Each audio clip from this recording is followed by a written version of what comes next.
Okay. Hello friends, this is Aadish and welcome to Avatar Academy. Avatar Academy पर आप सभी का स्वागत है। जैसा कि पिछली वीडियो लेक्चर में हम लोगों ने 40 क्वेश्चन जो अटेम्प्ट किए थे ईवीएस के, है ना। ईवीएस के तो आपको समझ में आ रहा होगा, ईवीएस काफ़ी हद तक ठीक है। और उसमें कुछ मैंने जो दिए थे, क्या बोलते हैं उनको, महत्वपूर्ण तथ्य, ठीक है, महत्वपूर्ण तथ्य बताए थे। और इस वीडियो में भी मैं कुछ महत्वपूर्ण तथ्य आपको बताने वाला हूँ। तो आप लोग पूरा वीडियो देखना, स्किप कहीं पर नहीं करना, राइट।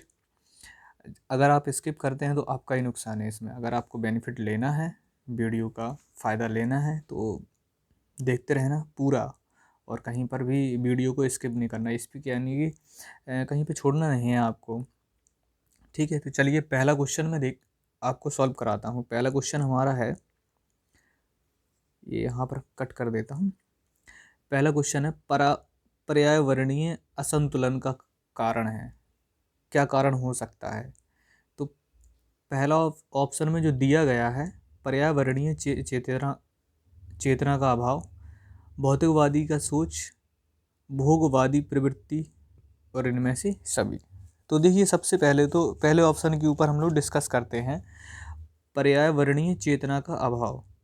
आजकल के जो इस टाइम के जो ह्यूमन में पर्यावरणीय चेतना का अभाव है। चेतना यानी कि सोचने की क्षमता कम है पर्यावरण को लेकर, ठीक है। यानी कि गाड़ियाँ बेफिजूली तरीके से घुमाते रहते हैं, जो नए नए लड़के देखते होंगे आप, बाइक उठाई और हुर्र से निकल गए, ठीक है। या फिर कह लें कि काफ़ी ज़्यादा पॉल्यूशन हो रहा है, इंडस्ट्रियल एरिया में काफ़ी ज़्यादा पॉल्यूशन होता है, ठीक है। भौतिकवादी सोच भी नहीं है किसी की, इसको सुधारने की भी ज़्यादा सोच नहीं है। बहुत ही कम लोग हैं जो उसको सुधारने की सोच रखते हैं, ठीक है। उसके बाद है भोगवादी प्रवृत्ति। भोगवादी यानी कि भोग विलास, उसी तरीके की समझते हैं हम लोग, ठीक है, भोग विलास के तरीके की है। तो ये सभी हैं। तो इनमें से हमारा जो ऑप्शन हमारा कौन सा सही होगा, डी ऑप्शन हमारा सही हो जाएगा, ठीक है। अब चलिए हम लोग अगला क्वेश्चन की तरफ बढ़ते हैं। अगला क्वेश्चन हमारा है, अगला क्वेश्चन है, पर्यावरण एक स्रोत है। पर्यावरण कौन सा स्रोत हो सकता है, अधिगम का है, या औषधि का है, या ऊर्जा का है। तो पर्यावरण कैसा स्रोत है हमारा, आप लोग खुद कमेंट करना, ठीक है। आप लोग कमेंट नहीं करते हैं वीडियो में तो थोड़ा अच्छा नहीं लगता है, ठीक है। कमेंट करना, और सारे क्वेश्चन का आंसर कमेंट में ही दिया करो आप लोग। उसके बाद में आपको तो मिल ही जाता है क्वेश्चन का आंसर। तो देखिए, अधिगम का भी है, ठीक है, पर्यावरण अधिगम का भी है। पर्यावरण से हमें तमाम प्रकार की औषधि भी मिलती हैं। औषधि यानी कि जो पेड़ पौधे लगे हैं, जैसे कि नीम हो गया और तुलसी हो गया, काफ़ी जो पेड़ होते हैं छोटे छोटे, गांव के लोग अधिकतर औषधि का ही प्रयोग करते हैं। जब भी उनके बाल बच्चे बीमार पड़ जाते हैं तो औषधि का ही अधिकतर वो सबसे पहले, जो पहली प्रायोरिटी होती है, वो पहले औषधि का ही इस्तेमाल करते हैं। ऊर्जा उसके बाद ऊर्जा का भी है, ठीक है। तो सारे सब कुछ इसमें आ जाते हैं, तो इसलिए इनमें से सभी हमारा ऑप्शन सही हो जाएगा, राइट। चलिए अगला क्वेश्चन देखते हैं हम लोग। क्वेश्चन नंबर 43, 10% नियम दिया था। ये 10% पिछले वीडियो लेक्चर में मैंने डाल दिया था इसके बारे में। अगर जिसने भी ये वीडियो नहीं देखा हो पिछला वाला, ठीक है, तो वो प्लीज़ पिछला वाला वीडियो ज़रूर देख लेना। ये किसके द्वारा दिया गया था, लिंडमैन के द्वारा दिया गया था ये, ठीक है। और कब दिया गया था ये भी मैंने बताया था, ये दिया गया था 1942 को, ठीक है। मैं यहाँ पर लिख देता हूँ 1942 में, ठीक है, सन 1942 में ये नियम दिया गया था कि अगर कोई भी ऊर्जा का स्रोत है, ठीक है, ऊर्जा का स्रोत यानी कि कोई भी ऊर्जा स्तर है, ऐसे एक मनुष्य वो एक पोषक स्तर से, सॉरी, एक पोषक स्तर से दूसरे पोषक स्तर में, ये एक जगह पे सेट नहीं हो पा रहा फ़ोन, एक पोषक स्तर से दूसरे पोषक स्तर में अगर कोई भी ऊर्जा स्थानांतरित होती है, स्थानांतरित यानी कि भेजी जाती है, तो वो कितने प्रतिशत ह्रास होती है, यानी कि कितने प्रतिशत की कमी होती है ऊर्जा में, तो वो 10% की कमी होती है। और इस नियम को किसने दिया था? लिंडमैन ने दिया था, या लिंडेमैन, जो भी नाम आपको दिख जाए इस तरीके का, ठीक है, तो वो आंसर आपका सही हो जाएगा। और 1942 में दिया था इन्होंने, ठीक है। अब चलिए अगला क्वेश्चन देखते हैं हम लोग। अगला क्वेश्चन हमारा है, ये थोड़ा अलग नहीं हो सकता है क्या?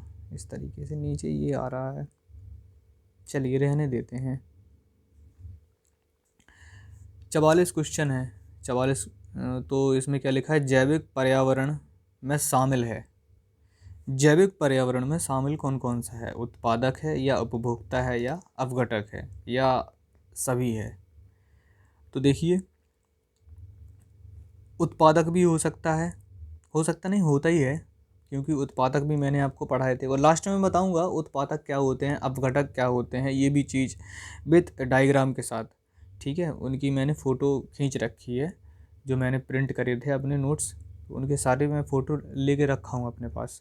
तो सभी के नोट्स आपको बारीकी से मिल जाएंगे और आप अच्छे से तैयारी कर सकते हैं अपनी, राइट। तो उत्पादक भी आता है, उपभोक्ता भी आता है। उपभोक्ता यानी कि जो खाता पीता है, दूसरे के ऊपर निर्भर रहता है, उसे हम लोग उपभोक्ता बोलते हैं। अपघटक भी होता है, ठीक है। तो इसमें से जो ऑप्शन सही होगा वो हमारा क्या होगा? सभी होगा, उपरोक्त सभी आ जाएगा, ठीक है। ये फ़ोटो मेरी बार बार बीच में आ रही है, इसे हटाऊं या ना हटाऊं, कोई दिक्कत नहीं है, आपको दिख रहा होगा उपरोक्त सभी ऑप्शन इसमें सही हो जाएगा, राइट। अब चलिए अगला क्वेश्चन देखते हैं हम लोग। क्वेश्चन नंबर 45 आपको दिख रहा होगा, थोड़ा छोटा आया है। तो 45 में क्या लिखा है? ऊर्जा संवहन के निम्नलिखित आरेख को ध्यानपूर्वक देखें। देखिए, सबसे पहले इसमें क्या लिखा है? 1 लिखा है, 2 लिखा है, 2 के बाद ऐसा डॉट डॉट डॉट दे के 5वें पर आ गया है, ठीक है, मान लेते हैं।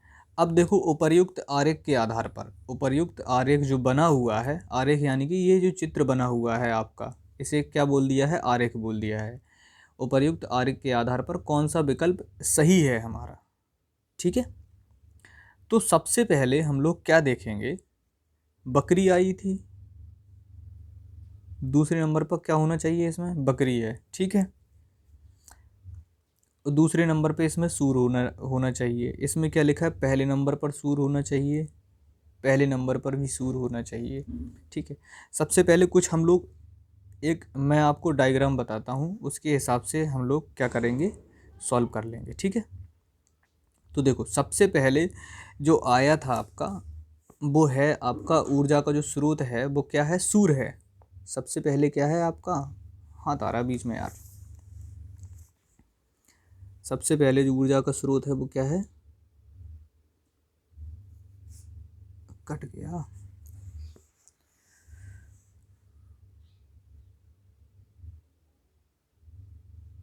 सूर्य, ठीक है। सबसे पहले हमारा क्या होगा? सूर्य होगा, उसके बाद में पादप होगा,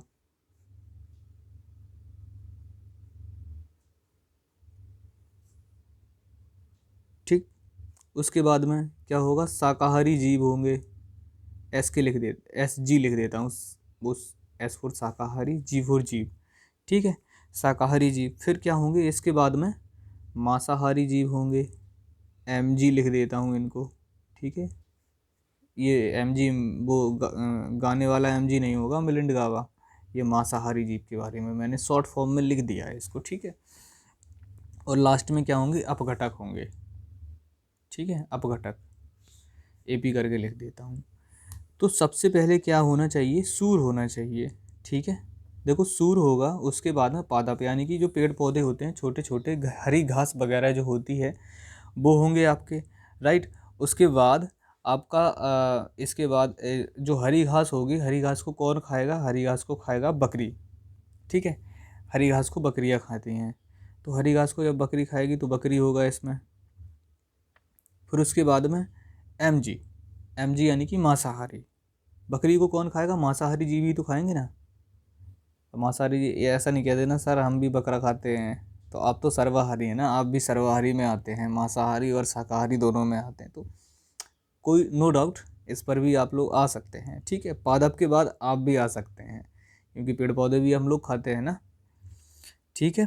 उसके बाद में अपघटक हो गया। ठीक है, तो सबसे पहले नंबर पर हमारा क्या आना चाहिए यहाँ पर, अब ये मैं हटा देता हूँ। सबसे पहले नंबर पर हमारा क्या आना चाहिए, सूर। ठीक है, तो सूर तो हमारा इसमें दिख रहा है सी वाले ऑप्शन में, सही है। दूसरे नंबर पर क्या होना चाहिए, घास होना चाहिए। और तीसरे नंबर पर क्या होना चाहिए, बकरी होना चाहिए। तो तीसरे नंबर पर इसमें दिख रही है बकरी, इसमें दूसरे नंबर पर पौधा दिख रहा है, सही है। लेकिन तीसरे नंबर पर इसने क्या कह दिया, शेर को कह दिया है। ठीक है, इसमें शेर दिख रहा होगा छोटा सा, ठीक है, 5/23 लिखा है, लेकिन वो वहाँ पर नीचे क्या दिख रहा है, शेर लिखा हुआ है। ठीक है, तो शेर तो हो नहीं सकता यहाँ पर तीसरे नंबर पर, क्योंकि शेर देखो पेड़ पौधों को नहीं खाता है। ठीक है, शेर क्या है, एक मांसाहारी जीव है जो जानवरों को खाता है। ठीक है, शाकाहारी जानवरों को खाता है, तो बकरी को ही खाएगा ना ये। तो पाँचवें नंबर पर मनुष्य भी हो सकता है, अपघटक लास्ट में। ठीक है, मांसाहारी जीवों को भी हम लोग खाते हैं, शाकाहारी जीवों को भी हम लोग खा जाते हैं, चाइना वाले सब कुछ खा जाते हैं। तो ऑप्शन कौन सा सही होगा इसका, ऑप्शन नंबर सी सही होगा इसका ऑप्शन। ठीक है, अरे अब आ जाते हैं 46 पर। तो पृथ्वी पर ऊर्जा का चरम स्रोत है, पृथ्वी पर जो ऊर्जा का चरम स्रोत है, आप लोग बताना अगर आपको वीडियो ऐसी ही चाहिए विद फ़ोटो के साथ मेरे। ठीक है, तो मैं विद फ़ोटो के साथ वीडियो डाला करूँगा, और अगर बिना फ़ोटो के डालनी है तो बिना फ़ोटो के भी मैं डाल दिया करूँगा। ठीक है, नो डाउट, जैसी आपको अच्छी लगे वैसी तरीके से मैं वीडियो डालूँगा। ठीक है, आपके लिए। तो पृथ्वी पर ऊर्जा का चरम स्रोत है, पृथ्वी पर ऊर्जा का चरम स्रोत क्या है, पवन है या सूर्य है या पौधे हैं या जानवर हैं, बताइए क्या हो सकता है।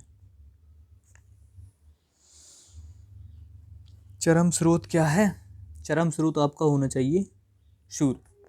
ठीक है, मोस्ट ऑफ एनर्जी इसी से रिलीज होती है, सूर्य से। ठीक है, अगर सन नहीं होगा तो हमारे क्या होंगे, तो उठ जाएंगे।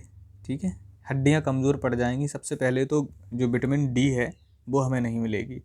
ठीक, और इसकी जो अल्ट्रा वायलेट किरणें होती हैं उनसे हमें विटामिन बी भी मिलती है। ठीक है, तो वो भी प्राप्त नहीं होगी। दो विटामिन ऐसी होती है जो हमें प्राप्त होनी ज़रूरी होती हैं। विटामिन डी सबसे मोस्ट इम्पॉर्टेंट है हमारे लिए, हड्डियों के लिए, क्योंकि भाई अगर हमारी हड्डियाँ कमज़ोर होंगी तो हम पहले बात तो खड़े ही नहीं हो पाएंगे अच्छी तरीके से। ठीक है, तो ऑप्शन नंबर इसमें बी सही है। चलिए अगले क्वेश्चन की तरफ बढ़ते हैं हम लोग। निम्नलिखित में से कौन सी खाद्य श्रृंखला घासीय मैदान की नहीं है, तो इसमें से कौन सा ऑप्शन सही होगा, कीट, मेढक, सांप, खरगोश, लोमड़ी, शेर। अब फोटो बीच में आ गया यार, यही दिक्कत है बस, फोटो में कहाँ ले जाऊं,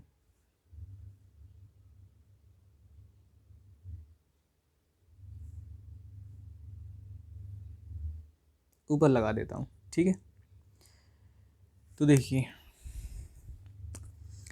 निम्नलिखित में कौन सी खाद्य श्रृंखला घासीय मैदान की नहीं है, कीट, मेढक, सांप, खरगोश, लोमड़ी, शेर, प्लावक, मछली, व्हेल, चूहा, सांप, गिद्ध। ठीक है, इतने सारे ऑप्शन आपको दिए गए हैं, तो इसमें से कौन सा ऑप्शन सही हो सकता है, मे बी ऑप्शन नंबर इसमें क्या सही होगा, ऑप्शन नंबर इसमें सही होगा, ओहो पेन नहीं चल रहा, ऑप्शन नंबर इसमें सही होगा सी, प्लावक, मछली और व्हेल। ठीक है, अब प्लावक, मछली और व्हेल के बारे में थोड़ा आप लोग सुन लेना, कि जो प्लावक और मछली और व्हेल हैं वो खाद्य श्रृंखला जलीय क्षेत्र की हैं। ठीक है, जलीय क्षेत्र यानी कि जो जल में रहती हैं, प्लावक भी होता है, मछली भी होती है, और व्हेल मछली को भी आप जानते हैं। ठीक है, प्लावक क्या होता है, उत्पादक होता है। आप लोग नोट डाउन कर लेना, जो प्लावक होता है वो क्या होता है, उत्पादक होता है,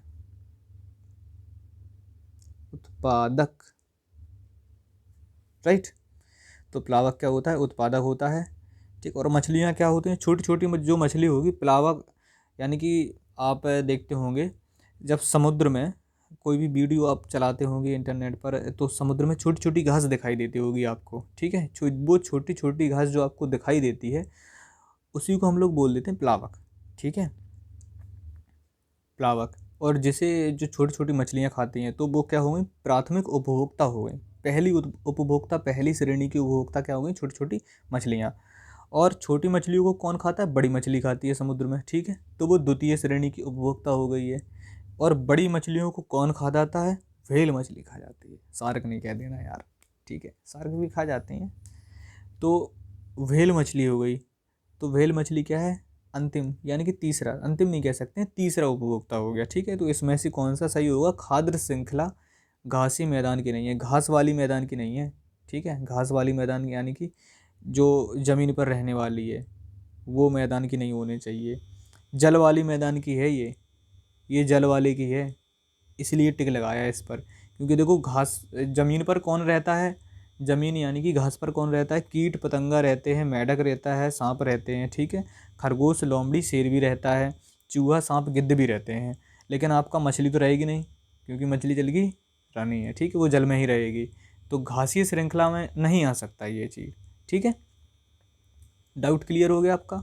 अब चलते हैं 48 क्वेश्चन पर। गाइस, जिसने भी वीडियो को लाइक नहीं किया प्लीज़ यार लाइक ज़रूर कर देना, और सब्सक्राइब नहीं किया जिसने भी अभी तक चैनल को, प्लीज़ सब्सक्राइब करना है, ठीक है। और जिसने भी अभी तक शेयर नहीं किया वीडियो को तो प्लीज़ एक बार शेयर ज़रूर कर दें, ठीक है। अब देखिए क्वेश्चन नंबर 48 है आपका, अत्यधिक चारण का परिणाम है। अत्यधिक चारण का परिणाम है, पहला है मृदा प्रदूषण, दूसरा है मृदा अपरदन, और तीसरा है ताप प्रदूषण, और चौथा है जलवायु परिवर्तन, ठीक है। तो इनमें से कौन सा सही हो सकता है, आप लोग बताना है। अत्यधिक चारण का परिणाम, इसमें से क्या है, मृदा अपरदन है, ठीक है, मृदा अपरदन ही होगा। और मृदा अपरदन क्यों है इसके बारे में थोड़ा आप लोग नोट डाउन कर लेना, मैं आपको बोल देता हूँ, ठीक है। तो देखो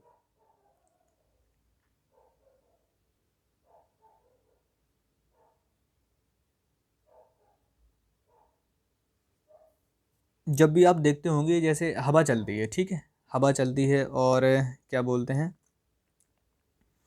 जब हवा चलती है तो वो अपने साथ धूल के कणों को भी ले जाती है साथ में, ठीक है, तो धूल के कणों को ले जाती है धीरे धीरे साथ में, या जब बारिश होती है तो धूल के कण भी उसके साथ में निकल जाते हैं। मिट्टी का कटाव होता रहता है, तो उसी मिट्टी के कटाव को हम लोग क्या बोलते हैं, मृदा अपरदन, और सबसे ज़्यादा इसी का नुकसान होता है वायुमंडल में, ठीक है, मृदा अपरदन का। मृदा प्रदूषण नहीं, मृदा अपरदन आप लोग लगा लेना, आपका आंसर सही हो जाएगा, राइट। चलिए अगला क्वेश्चन की तरफ बढ़ते हैं हम लोग। 49, ह्यूमस निर्माण में कौन सहायक है, ह्यूमस निर्माण में कौन सहायक है, उत्पादक है या अपघटक है या उपभोक्ता है या ये सभी हैं, ठीक है। तो देखो कौन सा ऑप्शन सही हो सकता है आपका, आप लोग थोड़ा इंतज़ार करना, क्वेश्चन आपको बता दिया जाएगा। अरे ह्यूमस निर्माण में गाइस, ह्यूमस निर्माण में कौन सा ऑप्शन हमारा सही होगा, अपघटक सही होगा, अपघटक आपका सही रहेगा ऑप्शन, ठीक है।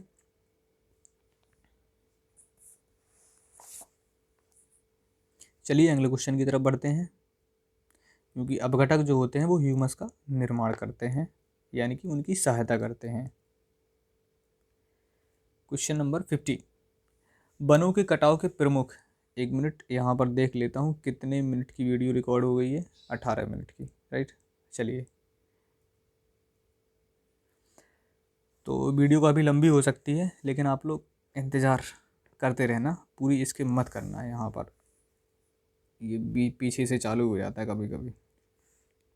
तो देखो वनों के कटाव के प्रमुख परिणाम हैं, पहला क्या है, इसमें क्या दिया गया है, तथ्य दिए गए हैं ये, ठीक है, प्राणियों के प्राकृतिक आवास का विनाश, जल चक्रण का प्रभाव, मृदा अपरदन, और उपरोक्त में से कौन सा कथन सही है, ये पूछा गया है, कौन सा कथन सही हो सकता है, पहला दूसरा तीसरा को जोड़ के, ठीक है।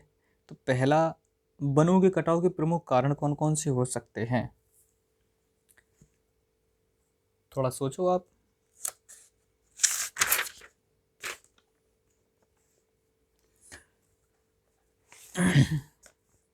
वनों के कटाव के प्रमुख कारण कौन कौन से हो सकते हैं, देखो तीनों हो सकते हैं।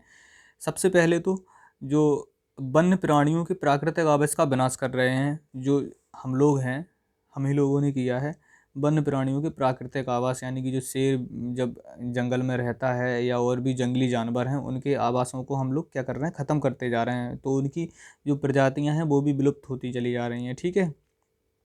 और जल चक्रण का प्रभाव भी ख़त्म होता चला है, क्योंकि जब हम वन काटेंगे तो जल का जो चक्र है वो भी क्या होगा, रिसाइकिल सही तरीके से नहीं हो पाता है। ठीक है। इसीलिए फिर हमें कृत्रिम वर्षा करानी पड़ती है। और कृत्रिम वर्षा कराने के लिए कौन सी गैस यूज की जाती है, पिछली वीडियो लेक्चर में आपको मैंने बता दिया था, ठोस कार्बन डाइऑक्साइड का। ठीक है। और इसके बाद में मृदा अपरदन भी होती है। मृदा अपरदन के बारे में मैंने आपको बता दिया है, मृदा अपरदन क्या चीज़ है। ठीक है। तो ये तीनों जिसमें होंगे वो ऑप्शन आपका सही होगा। ठीक है। तो ये तीनों किस में है, ऑप्शन नंबर डी में है। तो ऑप्शन नंबर डी आपका सही है। ठीक है। चलिए अगला क्वेश्चन देखते हैं। अगला क्वेश्चन है हमारा, नदी मुहानों के लक्षण है। नदी मुहानों के लक्षण हैं। नदी मुहानों के लक्षण कौन कौन से हैं? ताज़ा एवं खारा पानी, ये भी ये भी है। और समुद्र जैव विविधता, ये भी है।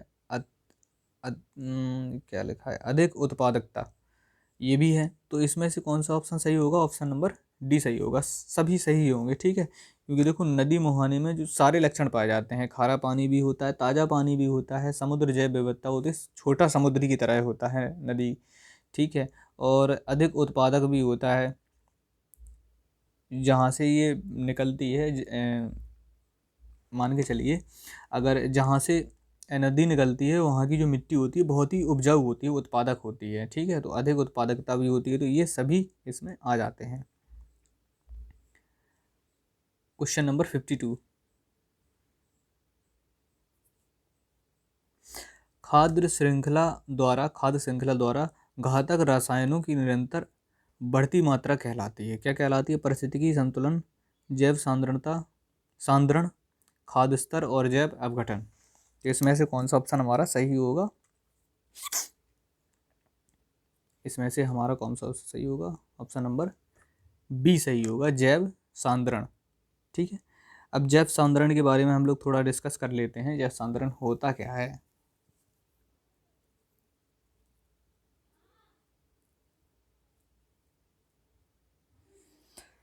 देखिए, जैव सांद्रण में पर्यावरण से किसी प्रदूषक किसी प्रदूषक का खाद्य श्रृंखला के प्रथम जीव में सांद्रण बढ़ता जाता है।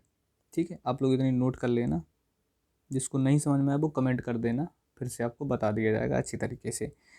चलिए अगले क्वेश्चन में देखते हैं हम लोग। जल चक्र को नियंत्रित करता है। जल चक्र को नियंत्रित कौन करता है? घास स्थल करती है, या वन करते हैं, या प्लवक करते हैं, या अपरिरोही करते हैं, उपरिरोही करते हैं।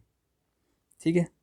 तो कौन सा ऑप्शन सही होगा? जल चक्र को नियंत्रण कौन करता है? देखो वनों की कटाई करेंगे तो जल चक्र खराब होता है, इसलिए इसमें क्या होगा, वन सबसे पहले प्रायोरिटी में रहेगा। ठीक है।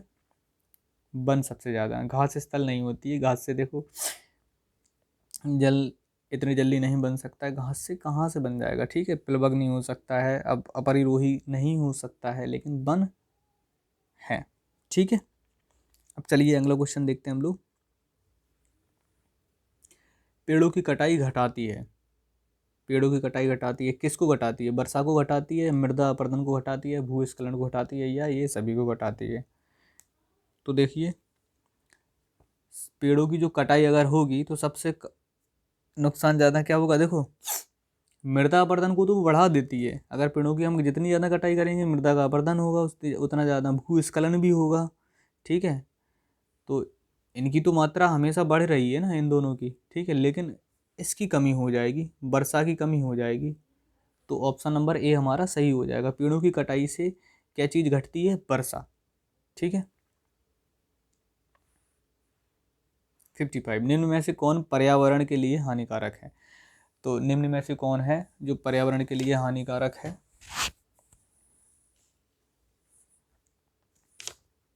कागज है, या कपड़ा है, या धातु, या प्लास्टिक है? आप लोग जानते होंगे प्लास्टिक मोस्ट इम्पॉर्टेंट है। देखो, धातु तो सबसे पहले हमारे जीवन में है ही। धातु जब आदमी ने क्या बोलते हैं शुरुआत से ही चलना सीखा है, तो धातु तो क्या बोलते हैं पृथ्वी के भूगर्भ से ही निकली हुई है चीज़। ठीक है। तो धातु खराब चीज़ है नहीं, धातु क्या होती है, डिकम्पोज चीज़ है, लेकिन जो कंपोज नहीं हो पाए, डिकम्पोज यानी कि जो धरती के अंदर मिल जाए, मिट्टी में मिल जाए, उसे बोलते हैं डिकम्पोज।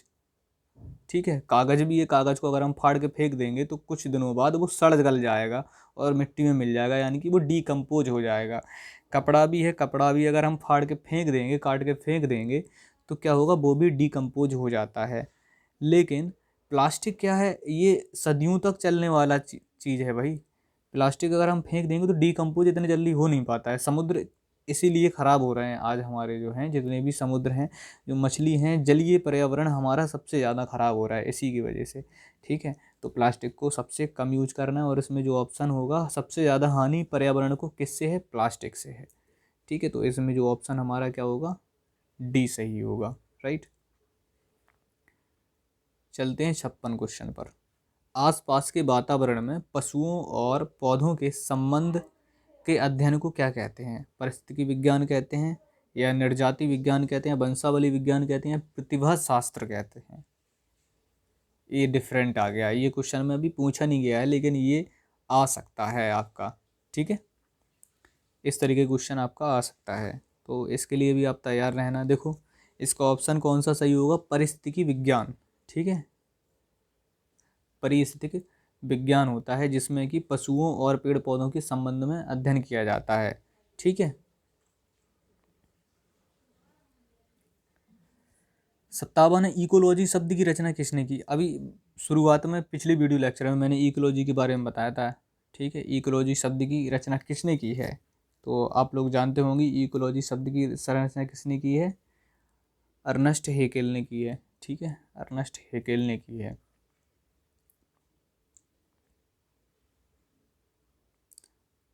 क्वेश्चन नंबर 58, निम्न में से किसे अजैविक पर्यावरण के एक भाग के रूप में नहीं माना जाता है।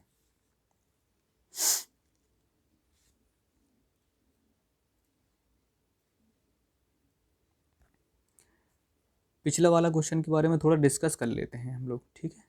पिछला वाला जो क्वेश्चन है इकोलॉजी के ऊपर, तो इकोलॉजी में जो अर्नेस्ट हेकेल जी हैं, एक क्या है ये, एक प्राणी विज्ञान शास्त्री थे। ये क्या थे, प्राणी विज्ञान शास्त्री। और इन्होंने जो इकोलॉजी का जो अध्ययन किया था, और इकोलॉजी शब्द यानी कि इकोलॉजी शब्द की जो रचना की थी, वो किस सन में की थी, सन 1869 में। यहाँ पर लिख देता हूँ मैं, 1869। ठीक है। 1869 में इन्होंने इस इकोलॉजी शब्द की रचना की थी। ठीक है। और ये भी सुन लीजिए, इकोलॉजी जो शब्द है वो ग्रीक शब्दों से मिलकर बना है, ग्रीक शब्दों से। अधिकतर ग्रीक या लैटिन शब्द ये ही शब्द हैं जो दूसरे शब्दों की निर्माण में काम आते हैं। ठीक है। तो इकोलॉजी शब्द है इसी से निकलकर बना है सन 1869 में। ठीक है।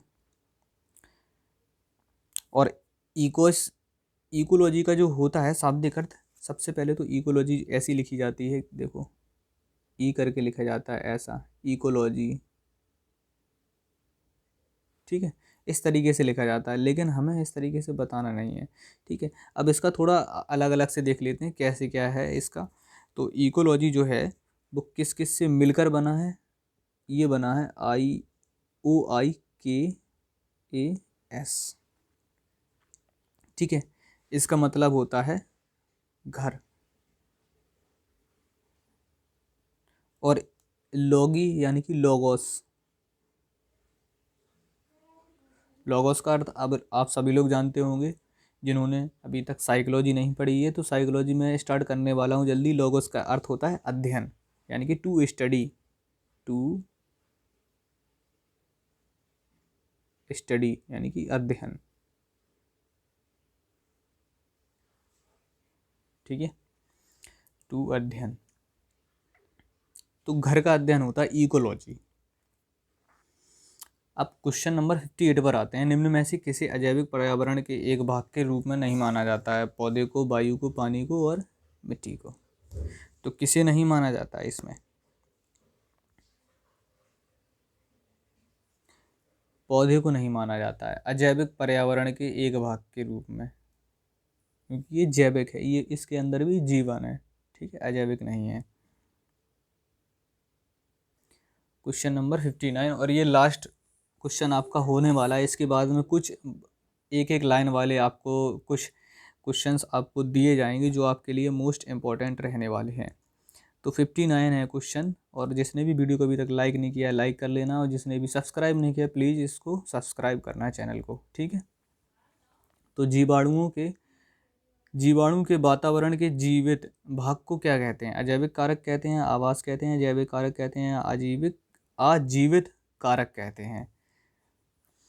तो इसको क्या कहते हैं हम लोग? जैविक कारक कहते हैं। जीवाणु के वातावरण के जीवित भाग को हम लोग क्या कहते हैं? जैविक कारक कहते हैं, ठीक है।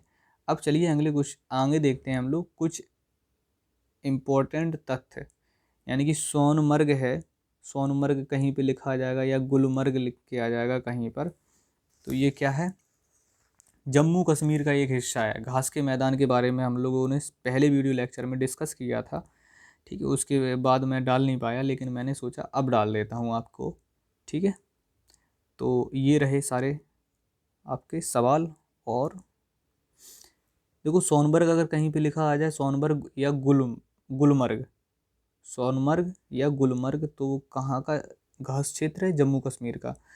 कहीं पे बुग्याल लिख के आ जाए तो उत्तराखंड का है। उर्मिल है तो कर्नाटक का है। 16 वाला क्वेश्चन मैंने आपको बताया था, ठीक है। जो 16 का जो घास मैदान है वो कहाँ पे है?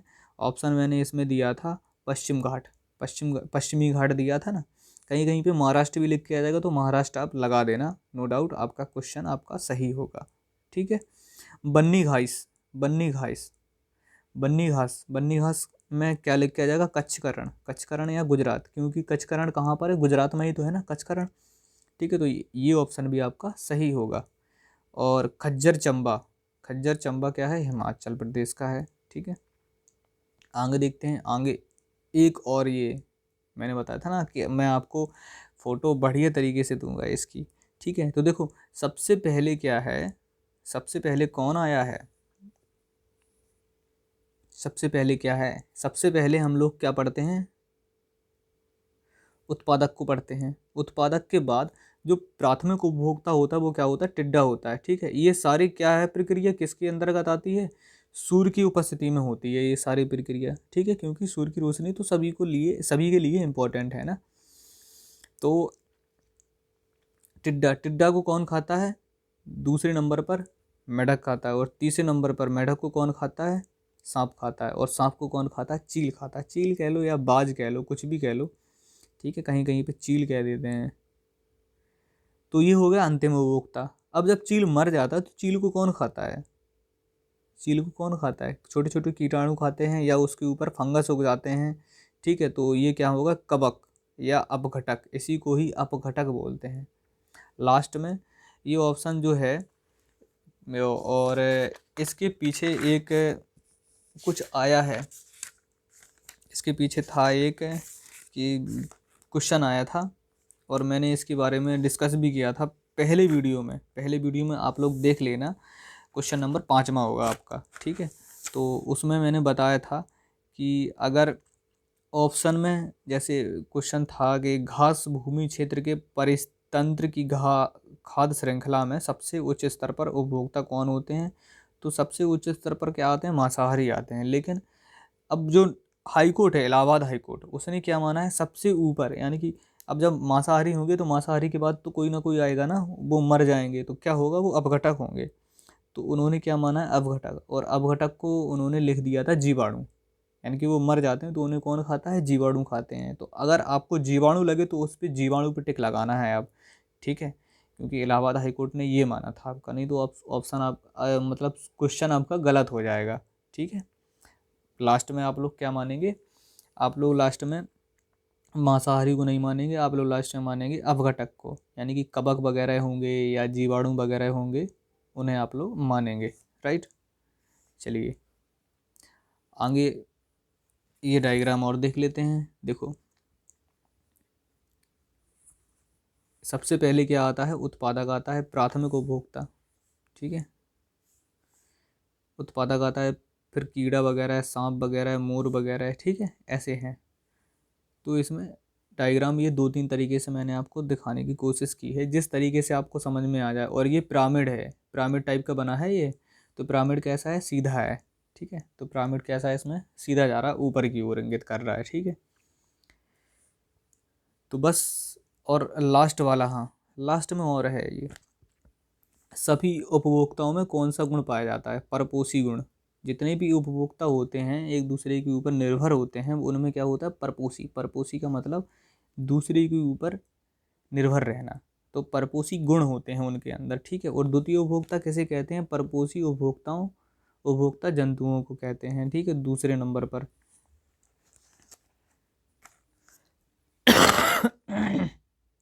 सॉरी।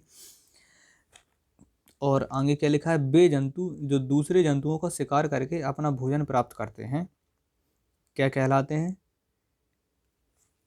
प्रेडेटर्स कहलाते हैं। और कुछ जंतु शाकाहारी एवं मांसाहारी दोनों होते हैं, जैसे कि हम लोग हैं। तो हम लोगों को क्या कहते हैं, सर्वाहारी कहते हैं या सर्वभक्षी कहते हैं, ठीक है। सर्वाहारी या सर्वभक्षी भी कह सकते हैं इनको। और इसके आगे क्या लिखा है, प्रकृति का महतर। अब जो लोग महतर होंगे तो नो डाउट बुरा मत मानना, लेकिन क्वेश्चन यही है, ठीक है। तो प्रकृति का महतर किसे कहते हैं, तो आपके ऊपर भी क्वेश्चन है ना, एक तरीके से आप लोगों को प्राउड होना चाहिए। तो प्रकृति का महतर किसे कहते हैं, अपघटक, जीवाणु एवं कवक को कहते हैं, ठीक है। जीवाणु एवं कवक यानी कि जो लास्ट में होते हैं, जो बिल्कुल साफ कर जाते हैं, सफाई का जो ख्याल रखता है, उसे हम लोग कहते हैं प्रकृति का महतर, ठीक है। हमारे यहाँ पर भी जो लोग होते हैं वो साफ सफाई करते हैं, ठीक है। तो प्रकृति का महतर महतर कौन होता है, अपघटक। और अपघटक में कौन कौन आते हैं, अपघटक के अंतर्गत जीवाणु एवं कवक आते हैं, ठीक है। आगे देखेंगे, जीवीय एवं अजीवीय घटकों में संबंध स्थापित करते हैं, कौन करते हैं, अपघटक ही करते हैं, ठीक है। और अगला देखते हैं, खाद्य श्रृंखला में ऊर्जा का प्रवाह किस दिशा में होता है। खाद्य श्रृंखला में ऊर्जा को जो प्रवाह होता है वो सीधा होता है, एक ही दिशा में होता है, ठीक है। और अगला देखते हैं, एक संपूर्ण समुदाय के सभी जीवों में संबंध स्थापित करता है, कौन करता है, खाद्य जाल करता है। संपूर्ण श्रृंखला में, खाद्य श्रृंखला में, यानी कि इसको ये खाएगा, इसको ये खाएगा, इसको ये खाएगा, ठीक है। तो एक खाद्य जाल बन जाता है, ठीक। और लास्ट है आपका, ऊर्जा का प्रवाह एक ही दिशा में होते हुए भी कई पथों से किसमें गुजरता है, खाद्य जाल में ही गुजरता है वो, ठीक है। तो ये सारे आपके हो चुके हैं, और आशा करता हूँ वीडियो आपको अच्छा लगा होगा। और अब अगला वाला जो चैप्टर आने वाला है आपका, पर्यावरणीय भूगोल के ऊपर आने वाला है आपका चैप्टर, ठीक है। जिसमें कि हम लोग स्थल मंडल के बारे में, जल मंडल के बारे में और वायुमंडल के बारे में क्वेश्चनों को डिस्कस करेंगे, जो कि यूपी टेट और सी टेट और हरियाणा टेट और छत्तीसगढ़, झारखंड, बहुत सी जगह से आए हुए हैं, पंजाब टेट से, सभी जगह की टेट को मैं डिस्कस कर रहा हूँ यहाँ पर। ये नहीं कि मैं यूपी टेट को खाली डिस्कस कर रहा हूँ, रीट वगैरह जो होते हैं, राजस्थान टेट वगैरह, कुछ भी हो आपका, आपके सारे क्वेश्चन आपके यहाँ पर करवाए जाएंगे, ठीक है। तो मिलते हैं अगले वीडियो में, तब तक आप बने रहना अवतार अकेडमी के साथ। Okay, thank you.